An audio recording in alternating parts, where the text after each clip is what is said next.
it kind of got found out that I was in dance class. I was, I was tap, jazz, ballet, all the things. And someone found out and started this, it was a rumor, but it was true, like Andrew's a dancer, he does ballet. And so it was another like that, I knew like that means something about me.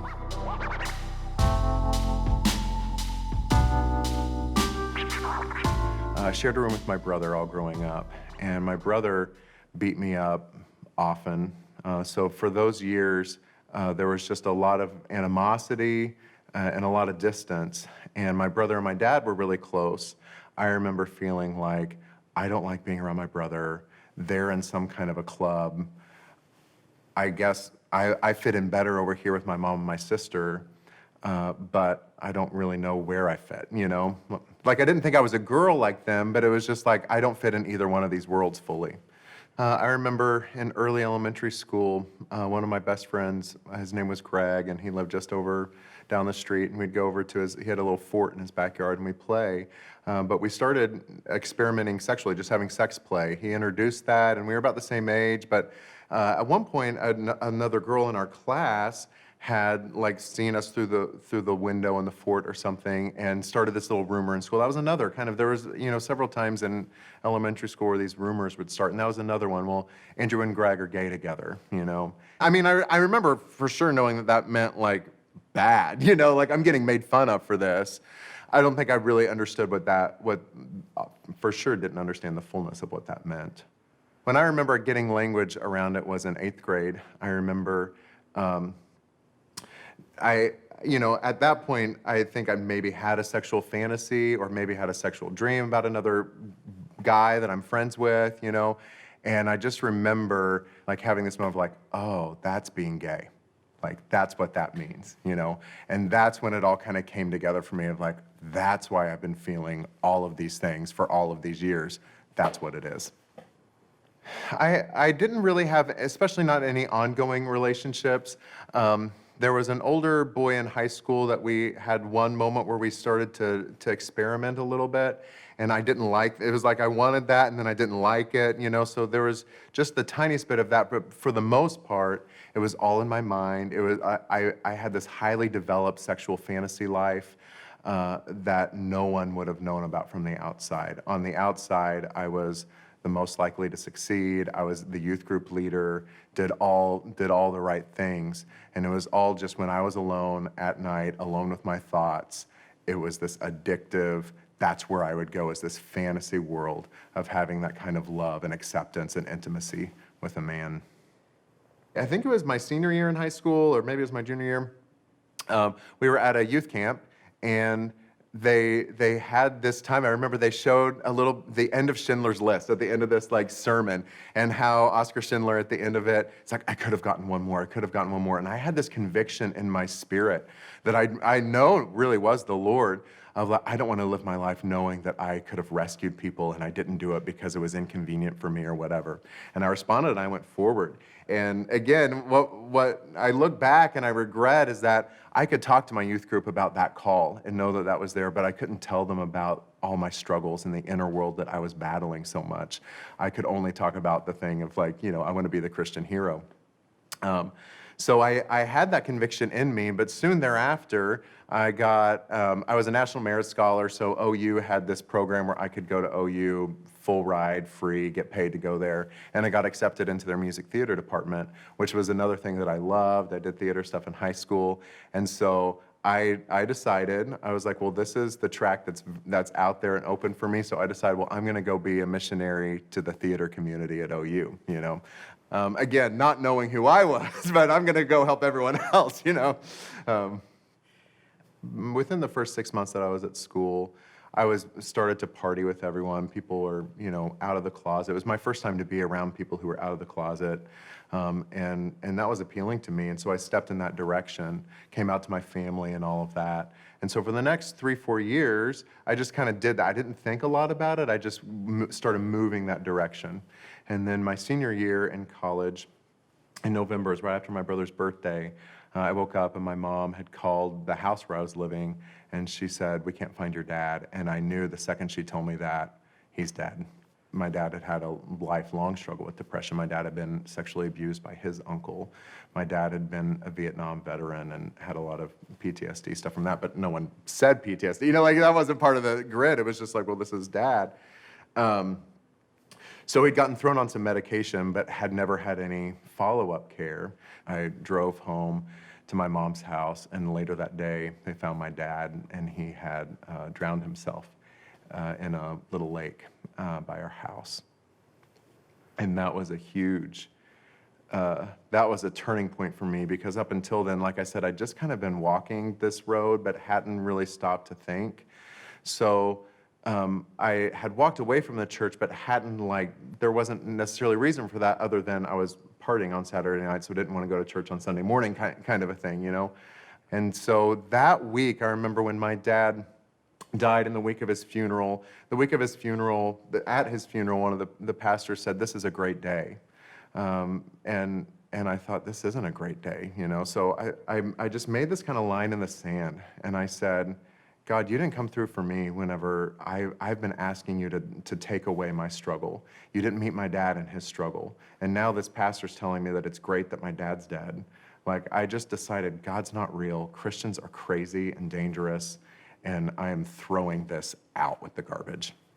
And I told my friends in the gay community. They all knew, and they were very supportive of me, But their support of me was like, well, let me take you out and get you drunk, This is what they had to offer me as far as help and support, and you're not alone. Let's just forget about this together. And so up until my dad's death, my sexuality I'd been active sexually, but it hadn't been I wasn't diving into it. So when my dad died, for sure with drugs, with alcohol, and then for sure with sexuality, it switched from I'm experimenting. I was out of the closet and all those things, but it went from this is something that I do to I want to escape the pain however I can. I don't even know if I had that language. It was just I want to get drunk as much as I can. I'm going to party. I'm going to hook up. This is what makes me feel good. That was my feel good. So I moved to New York. Maybe 6 or 8 months after my dad died. And so I was in that really bad place. And the thing about New York was that everything I wanted was at my fingertips. That was a bad year for me because everything that I had been longing for was right there. And I had no grid for what was healthy or unhealthy. I just knew what I wanted. So I had gone to a Cinco de Mayo party. It was old college friends. They were all getting together. And I got really drunk, and I remember leaving that party, and then the rest of that night, the memories were just splotchy. One thing that has always stood out to me, though, was this magician was doing this drowned alive thing in Lincoln Center, and I was close to where I lived, so I remember walking there in the middle of the night and seeing this man in this huge tank of water, literally drowning alive, for a gimmick so that people would watch, so to draw people into him. And we stayed there for a little bit, and I walked all around that thing, and it was I felt the strangest connection to this man who was drowning alive for the world to see, And the rest of the night I didn't remember until the next morning. And I woke up, and I kind of started calling my friends. And then one of my friends told me when I had come back to my apartment, there was another little party going on there that my roommate was throwing, and I had tried to coerce a guy at this party to have sex with me. And the guy had resisted me, thank God, but that was the information handed to me. He's like, you remember that you did that, right? You remember that you tried to force that guy to have sex with you? He was like, I didn't remember that. And it was all of a sudden I came face to face with who I was when my guard was down, when my filter was all the way gone. It's this is what I do. This is what I want. And it terrified me. It was finally the moment to go, I'm not a trustworthy man. I wouldn't want to be friends with me. I'm not safe for people to be around. What do I do with that? And my friends don't drink so much. That was kind of their just try to do a little bit better, And I just knew there was something in me. It was that's not what I'm talking about. I knew there was an answer that no one had to offer me. The next night was when the whole television filming of the Drowned Alive thing was happening, and I was watching that at home on TV, and my sister calls me. My sister's training to be a Southern Baptist missionary, with her husband. And she calls me just to catch up, and I answer the phone, and she was just like, Andrew, how's it going? And I just broke. I started sobbing. I was like, I'm not doing well. I've messed up my life. I have messed up my life. And it was the most natural thing in the world for her. This was like her life. She just goes, well, can I pray for you? Let me pray for you, you know? So, and she did, and then her husband gets on the phone and he prays for me. But it was like, it opened this door for me to go, you know, my friends have nothing to offer me here. I need someone to save me. Maybe I need to revisit this whole Christianity thing. So my mom had shipped me my old Bible from growing up. My mom had shipped me Mere Christianity by C.S. Lewis. And so I had thrown it under my bed. It was like in a corner. So I remember like getting down on my belly, going under my bed, you know, like pulling out this Bible, pulling out Mere Christianity. And for the next week or two, it's like any spare moment I had, I was opening up. So I remember opening up the Gospel of John. I always kind of remember John was like the feely gospel. You know, like that was like in my mind somewhere. I was like, well, I'll start here, you know. And I'd grown up in church. I knew all the things about Christianity. So it was like, I know what this is going to say, but what have I got to lose kind of? But the one thing I'd never had when I opened up the Bible out of my place of brokenness and that place of like, I need someone to help me and save me, I couldn't get 4 words into the Bible without just weeping. And I connected my heart to who Jesus was and this man who talked to this woman at the well who was in all this dysfunction, all these bad relationships, and she walked away different. And he gave her mercy, and it was like, whoa, this is me. This is, you know, and I had this thing of like, maybe Jesus would do something with me. And so those days, that was like all I was thinking about. And one day I was on the way home from work on the subway, and I was reading that little passage at the beginning of Mere Christianity, the classic of like, we have to take Jesus at his word. He either was God or he was crazy. You can't just say he's sweet, you know, like he wasn't sweet, you know, he's either God or he's crazy. And all this was buzzing around my mind. I thought, I have nothing left to lose, and I cannot deny the power that this man Jesus had and has. And so I got back to my apartment as fast as I could, and I closed the door, and I hit the ground, and I said, okay, God, if you will have me, I'm yours. That's all I knew to say. I'm done. I'm done. And immediately, the presence of God washed over me. I never felt his presence before. The mercy of God washed over me. And the first time I'd ever heard God speak to me, he spoke to me right there in my lowest of low. And he said, Andrew, I'm not mad at you. Here I am having rejected God and having done the things that should never be forgiven. And to hear God say, I'm not mad at you, like all the shame that I'd carried in my life washed away from me in a moment. And that day, I knew that I would never be the same, even though I had no idea what it was going to mean for my life. You know, my friends at the time were like, you know, like, what does that mean? You know, like, so, you know, all I knew was like, I've got to give Christianity, I have to take this seriously. That's all I would know to say. And they'd say, well, are you still going to be gay? And I'm like, I don't know. I have no idea, but I know that Jesus has met me, you know, is all that I knew. And about 2 months later, I had fallen. I had gone out and I had hooked up with a guy, and I remember feeling sick to my stomach again. And I said, God, I've got to get out of here. I don't know how, I have to get out of here. I don't know what that means, but that week, or maybe that evening, I had wandered into Times Square Church. I had gone there a couple times in those months when I was seeking out the Lord. And so they were having a prayer service.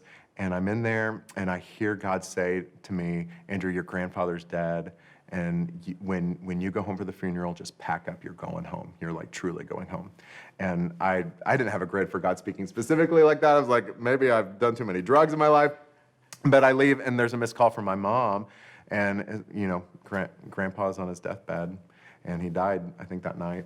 And so I took that hint, packed up my bags, landed. When I landed home in Oklahoma City, with whoever's giving me a ride home, she's like, before we go back to Mom's house, I need to go see these friends. And the house that she had to go to was the one man, he was a Christian man, he's like my best friend's uncle growing up. He was the one man who in college had confronted me. And I remember kind of seeing him across the home. I'm at the front door, and he's kind of in the kitchen, and he just looks at me, and he's like, we need to talk. I'm like, you're right, we need to talk. So he pulled me back into his office, and I remember that night he said, Andrew, Sexuality is like a life and death thing for God. Like this is a big deal in the Bible. But it wasn't condemning. The way he said it was like, if this is life and death for God, don't you think God's going to move heaven and earth to see that you have all that you need to enter into all that he has for you? And so it was like this hope, He handed me this book of a man who had left homosexuality, and he got me connected to a good Christian counselor in the area. And so like from the day I hit the ground in Oklahoma, it's like God had laid out this way for me. This guy, this man, his name was Brent, and he was leading a Bible study of all these guys who were about my age. And he even told me, this is way later, he said that like a month before I'd come home, this group of guys, I had come up in their conversation because some of them had known me from growing up, and like, what's going on with Andrew Franklin? And they prayed for me when they were hanging out at his house. And a month later, I'm here, and he just welcomes me right into this group of guys who are now, still to this day, some of my best friends. These guys who didn't deal with homosexuality. They were dealing with their own stuff, but they were talking about the stuff that they were dealing with, and they were deciding together to walk together towards Jesus and rejecting everything that would distract from him, and they welcomed me right into that group. So from the day that I got back to Oklahoma City, things began to change as far as God showing me, this counselor that Brent hooked me up with. The first time I went and saw this counselor, the counselor looked at me and he said, Andrew, there's reasons why you've wanted the things that you've wanted. There's reasons why you've done the things that you've done. And God's going to give you answers. And you owe it to yourself to get the answers. You're worth enough to find out why you feel the way that you feel. Pretty basic, but it never occurred to me. So God began to unpack things for me. And then a few years later, I went to this new church in Norman that some friends were going to. They're like, you should come check out this Antioch church. And so I started going to this thing, and over some time, I meet this girl named Jordan, and we started becoming friends. We actually did a little show at a community theater there in Norman, and she got cast as my wife, and I thought that's super weird, whatever. But over time, I realized, I was like, this girl has a deep life in God. And I was like, she has a revelation of God that's different than mine.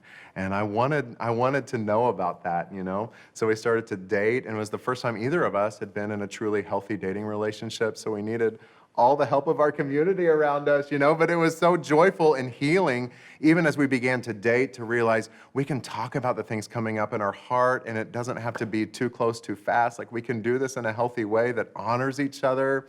And as I began to ask God, what do you see in this woman? It was like this whole desire awakened in me. It's like, I see who God has made her to be, and I love that, and I want to protect that, and I want to make sure that she steps into all of that. It's like this whole passion for her really just was birthed in me.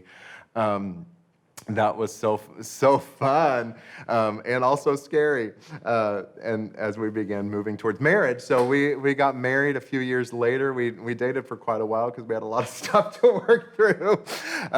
But I remember our wedding day.